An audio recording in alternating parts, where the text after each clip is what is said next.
So hello guys, TB के diaries के एक और नए एपिसोड में आपका स्वागत है। तो इस एपिसोड में मैं आपसे मेरा एक एक्सपीरियंस शेयर करने जा रहा हूँ जो मुझे नेपाल ट्रिप के टाइम में मुझे हुआ था। और हालांकि मैंने नया नया जब यूट्यूब शुरू किया था और उसके बाद जब मुझे नया बाइक मैंने लिया उसके बाद का एक्सपीरियंस मैं आपको बताऊँगा। सो बने रहिए वीडियो में।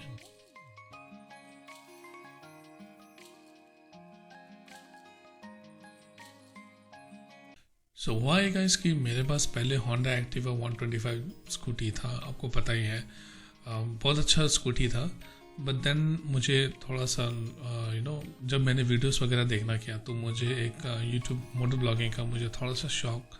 हाँ, मुझे लगा कि नहीं यार, मोटो ब्लॉगिंग है, मुझे भी करना है, मुझे भी एक्सपीरियंस करना है। और राइड्स में, लंबे राइड्स में, पहाड़ों में, कहीं भी हो, मतलब एक जो मोटो ब्लॉगर के लिए या मोटो ट्रिप के लिए जो होना चाहिए, जो फीलिंग आना चाहिए, तो मुझे भी आया।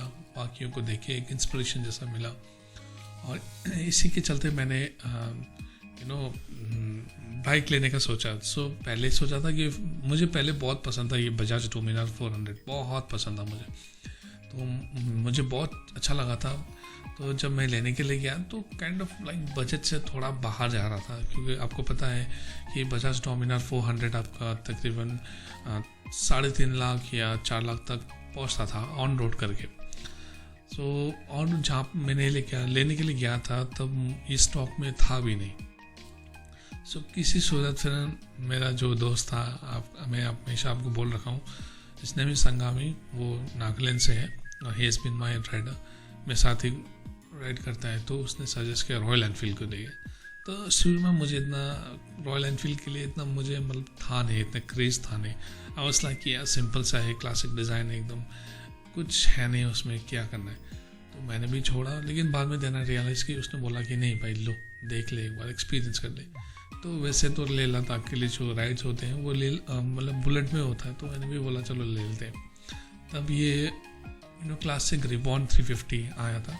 तो जब मैं शोरूम में गया, 2 ही कलर अवेलेबल था, वो ग्रीन वाला और मार्च ग्रे जिसको बोलते हैं, और सैंडस्टॉर्म मुझे पसंद है। ग्रीन वाले के लिए मैंने वेट किया और 2 महीने की बुकिंग के बाद मुझे मिला।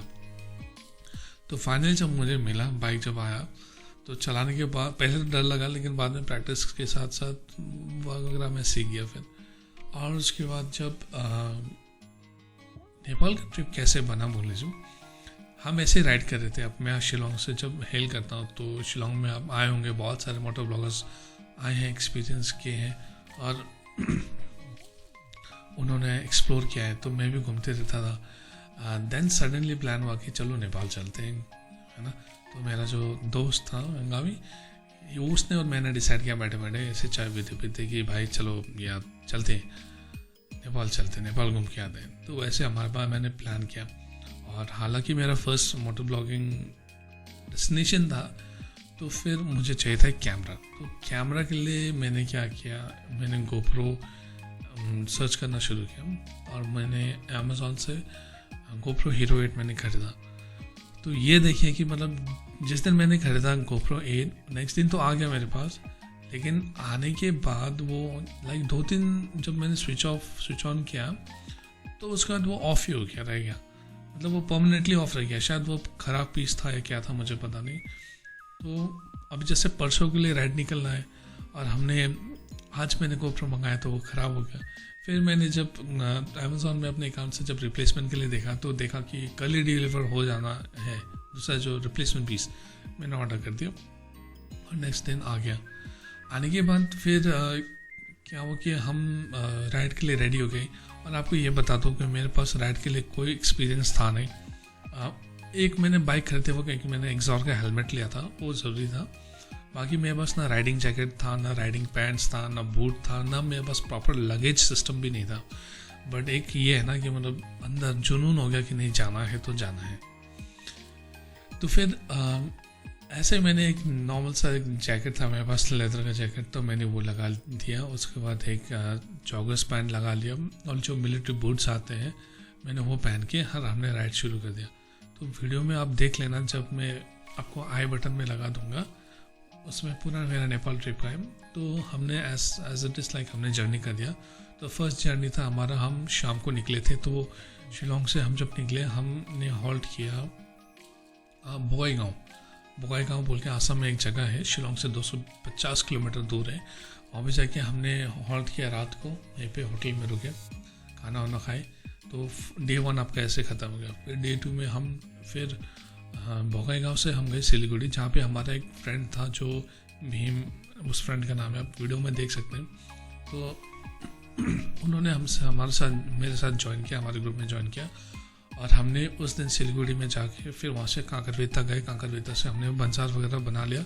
बंसार बनाने के बाद हम वहीं कांकरवेता होटल में रुके, ताकि हम नेक्स्ट डे 6 बजे हम सुबह निकल सकें। तो इस हिसाब से हमने प्लानिंग किया।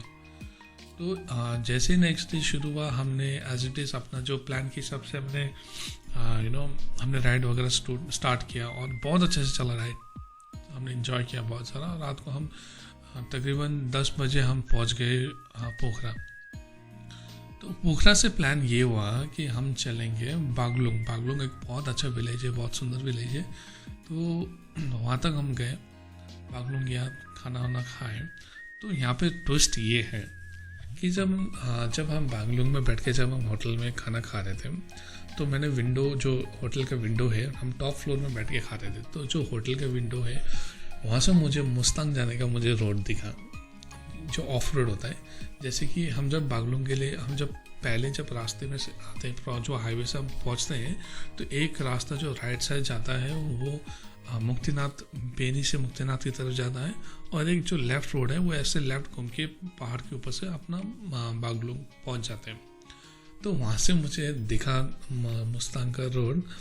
और मुस्तांग का रोड देखने के बाद मैंने हंगामी को बोला कि भाई वो रास्ता दिख रहा है तुझे? तो हाँ बोला, भाई वो जाता है मुक्तिनाथ। सो हमने ऑलरेडी वीडियोस में देखा ही था मुक्तिनाथ मुस्तांग जाने के लिए, हमने पहले से देखा था। तो वो मेरा चेहरा देख रहा है, मैं उसका चेहरा देख रहा हूँ, और वो जो हमारे साथ दोस्त है वो भी हमारा चेहरा देख रहे हैं। पर अनफॉर्चुनेटली वो दोस्त का कुछ प्रॉब्लम था, तो उसको वापस सिलीगुड़ी जाना पड़ा।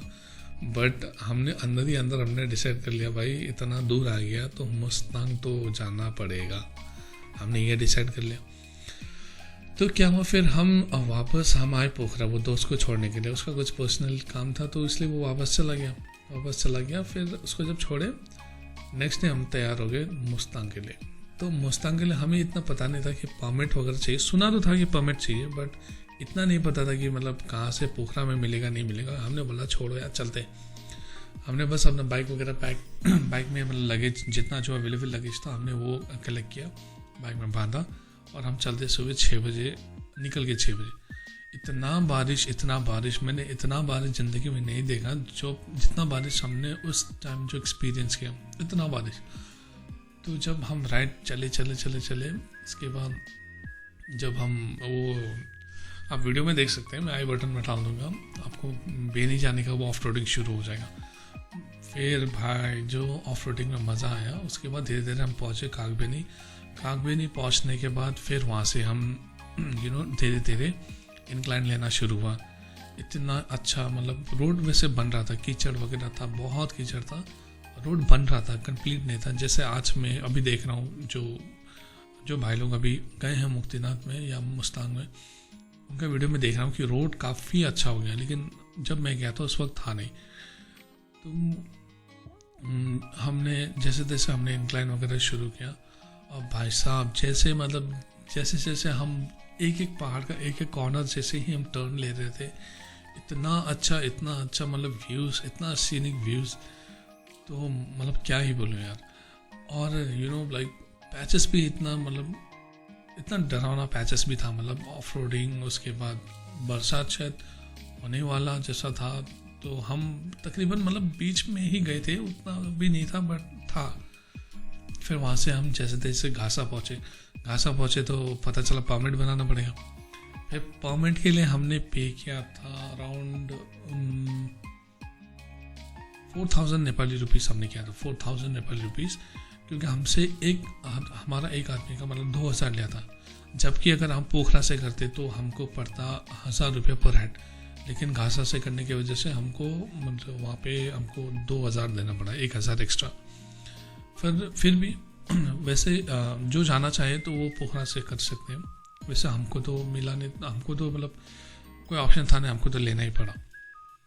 फिर उसके बाद जो सीनिक आपको मतलब जैसे आप चेक पॉइंट क्रॉस करते हो फिर थोड़ा आगे जाके ना मतलब थोड़ा सा 1-2 टर्न लेके बहुत अच्छा रोड मिल जाएगा। फिर एकदम मतलब पिच रोड है, black road, black and top. उसके बाद आप इतना मज़ा आएगा आपको वो रोड में ना, मतलब आपको धीरे धीरे क्या होता है कि वो पाइन ट्रीज दिखना शुरू होता है, फिर वो बैरन लैंड, वो पहाड़ जो होता है ना डेजर्ट टाइप के, वो आपको देखने में एकदम ऑफ जो मज़ा आता है वो देखने के लिए इतना मज़ा मतलब मैंने कभी एक्सपीरियंस नहीं किया। और हालांकि बाइक लेने के बाद मेरा फर्स्ट मोटो ट्रिप हो गया और इतना इंटरनेशनल ट्रिप, वो भी ऐसा हार्ड ट्रिप हो गया क्योंकि इतना एक्सपीरियंस था नहीं। तो जैसे तैसे हम भी निकले वहाँ से। उसके बाद हम जोमसोम पहुँचे। जोमसोम पहुँचने के बाद फिर हम मानो मैं आपको बता रहा हूँ जोमसोम रियली वो रोड बना नहीं था। रोड पूरे वो पत्थर होते, रॉकी स्टोन्स वगैरह जो रोड बनाने के लिए जो अंदर में डाला जाता है वो सब काम चल रहा था। सो वी वर स्कैर्ड कि लाइक कहीं बाइक स्किड ना हो जाए, कहीं गिर ना जाए, सो एंड सो।